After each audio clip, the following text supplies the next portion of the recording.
Okay, everybody, what a day. What we witnessed today on a global scale with regard to debt or bonds was truly eye-opening. And I want to talk about that and a whole bunch of other things. So let's talk about this market. It got walloped today. Walloped. Stocks dropped across the board. Bigger than that, and I want to go back to that in a second, was the debt market action. Again, this morning, there was a sell-off in the debt market, which was pretty interesting. We saw what happened here. We had bond yields rising. Cash was leaving the debt market. And then we get what can only be called the creme de la creme with regard to the worst possible economic news that we could have got here in the United States. And this is the manufacturing sector falling off of a cliff. I mean cratering. Let me put another perspective on that for you. United States manufacturing is 12% of GDP, half of our exports. Okay, so you can't minimize this. I know there were a lot of people trying to minimize it, for whatever reason, whatever their motive might be. This is tremendous, and it's part of a pattern that we've been witnessing, sadly, with regard to our country's economy. It is absolutely melting down. And to prove that point, when this news came out today, global bond yields dropped. Not just here in the United States. This was a global phenomenon. Think about why. The United States economy, although we are the largest debtor nation the world has ever seen, and every minute we are more indebted than a minute prior, and it's exploding to the upside like we have never seen, worse than under President Obama. The debt expansion under President Trump eclipses Obama. You don't believe me? Look it up for yourself. Okay, so this is a very ominous message to the world that the world's largest economy is in a lot of trouble. So the drop in global yields, it's a major safety trade. Now, with that said, the dollar didn't get that knee-jerk higher that it usually does. The dollar finished about flat. Now, why would that happen? Well, I think at least that the market understands what's about to happen to the dollar. The dollar is about to go under full-blown attack. That means, again, in order to keep this illusion real, an enormous, and I can't underscore that word enough, an enormous amount of debt is going to need to be put onto your back, onto your children's back and their unborn children, just to keep this real. Now, again, why is it that President Trump is outspending in a faster period of time President Obama? Well, I've outlined this for you. That's the nature of the beast. Don't think it's just Greg beating up on the president. No, I've explained to you that every president in the current environment must outspend the last just to keep things where they are. You're not supposed to know this, all right? You're supposed to think that debts and deficits exploding to the upside like we've never seen before, this is normal. No, it's not normal. It needs to happen to sustain where we are, because without the relentless acquisition of debt in perpetuity, this becomes real.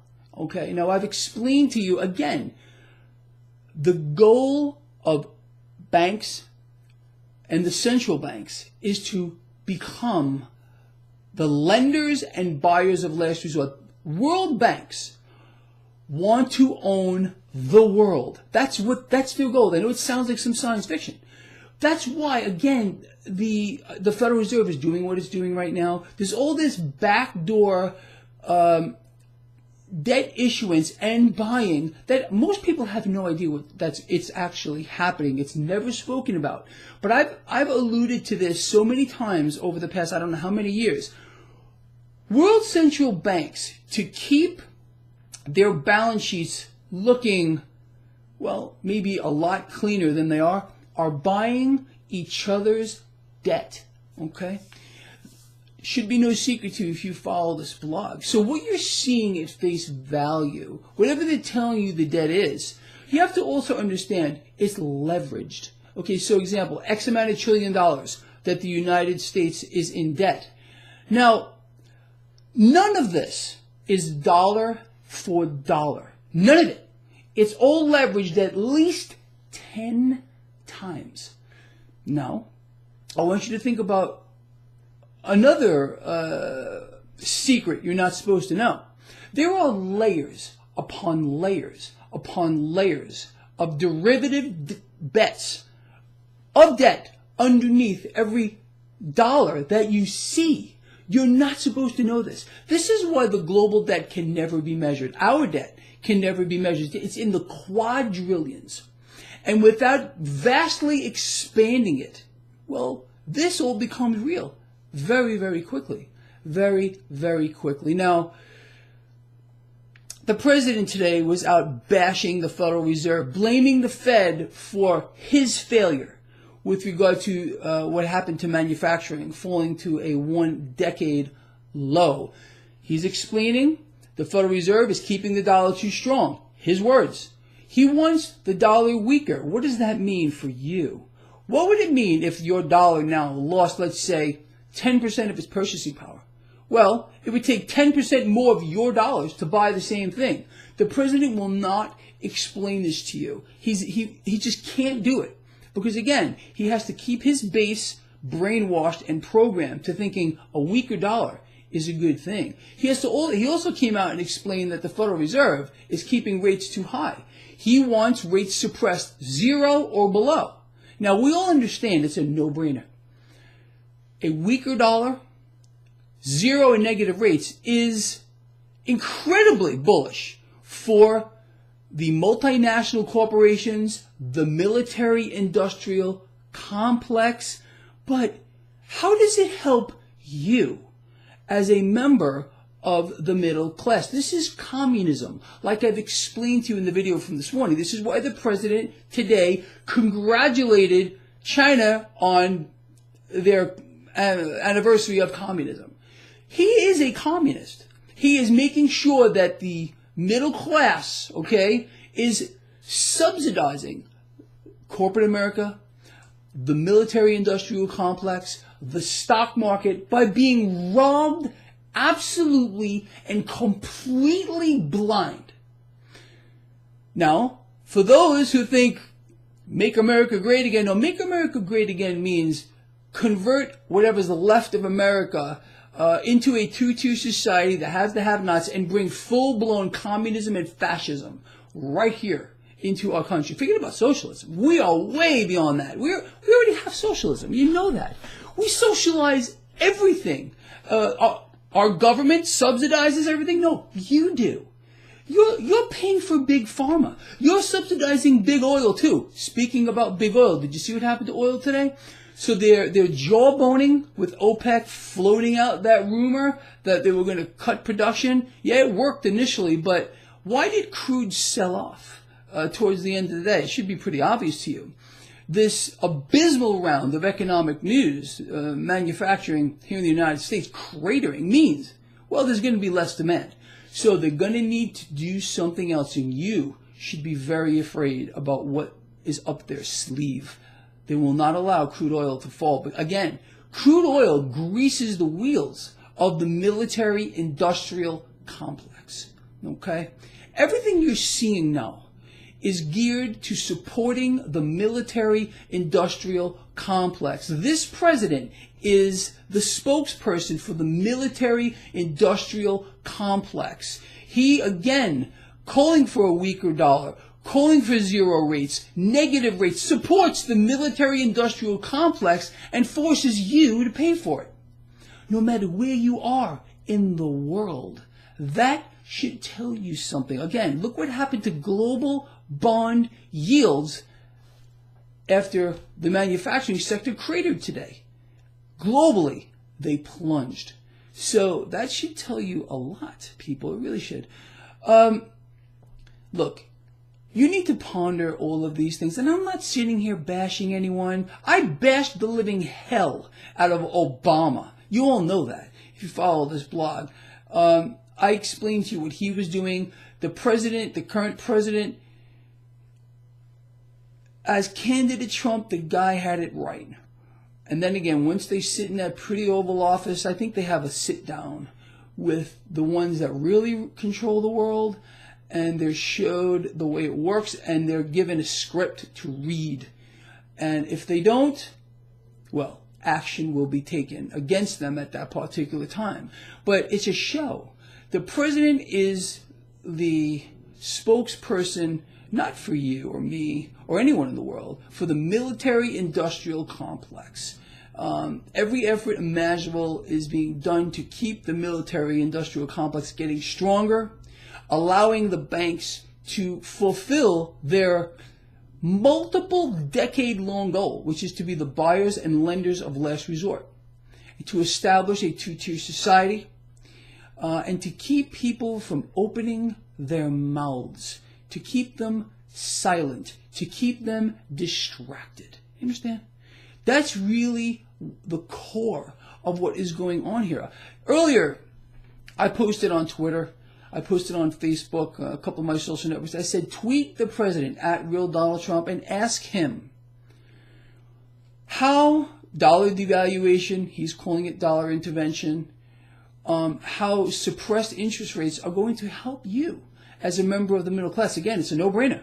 It will help the corporation's military-industrial complex, but how will it help you? And a lot of people wrote back and said, Greg, this is a waste of time. That's how they win. By you sitting silent, by you thinking, I can't do anything about it, so I'm not going to, it's a state of learned helplessness. I always have a problem with that word. They're counting on you, believing you have no voice. They want you silent. The three enemies of man are very obvious: ignorance, fanaticism, and tyranny. Okay?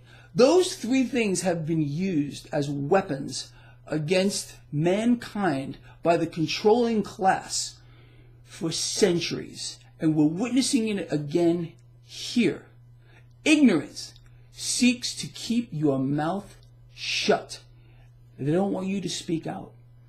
Fanaticism strikes you at your convictions, at what you believe in. Okay?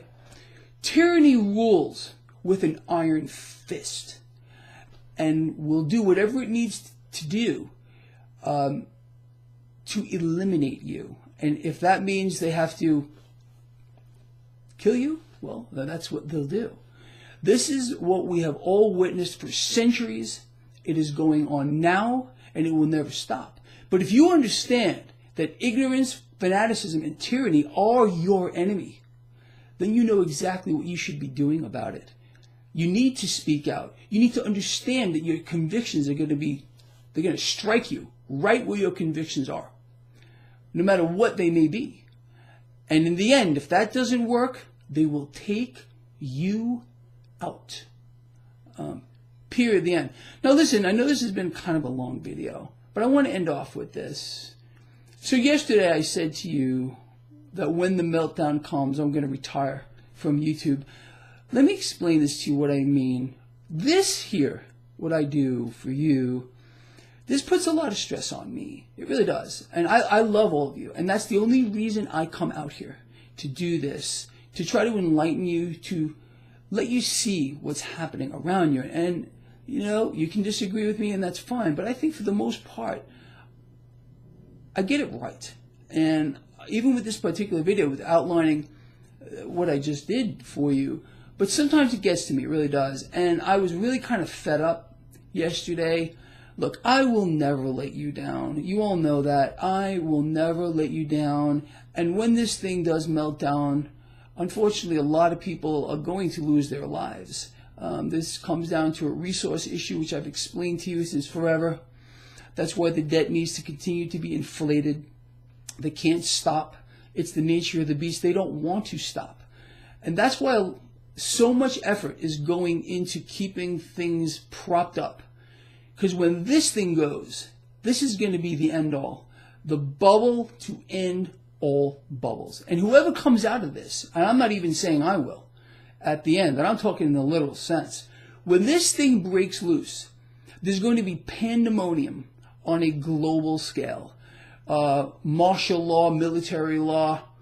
People are going to be looking for blood in the streets. As the system that they've come to know and told is real, well, becomes very real. And the debt-based economic model melts down. That is the goal. The end result is, again, to foster a massive wealth transfer on an unprecedented scale. And most people in the end here who are not on the right side of this will not survive, even those that are on the right side. Because I believe we are looking down the barrel of a worst case scenario meltdown. Look at the desperation here on a global scale. Look at the plan that is going on, where we have guys like President Trump, Mario Draghi, and others calling for weaker currency. How does that help the middle class? Calling for suppressed and negative rates. How does that help the middle class? They're squeezing everything they can right out of you. And most people are absolutely oblivious to it. They don't have the guts to stand up anymore. They've been silenced. They have been absolutely silenced. So anyway, like I was going back to here, I'm not going anywhere. I will be here for you. I won't let you down. And you know, with that said, I'm going to start something new. This is the first of the month. On the first of the month, I'm going to ask for your support. If you think I am doing a good job here, well, you know what? You can help this blog, which is not my thing. This is our thing. Something I've been talking about for I don't know how long. You want to support this blog? Of course, you're under no obligation to do this. But if you feel this is important, if you feel that this is our thing, well, there's a link in the description of this video. Click on it. Support this blog. I would greatly appreciate it. I really would. Now, with that said, I am going to end this video with, I love all of you. That's the truth. Ponder what I have discussed in this video. Think about the three enemies of man and how the ruling class have used these three things against all of us for centuries. It's not going to stop. See you in the morning. Please share this video.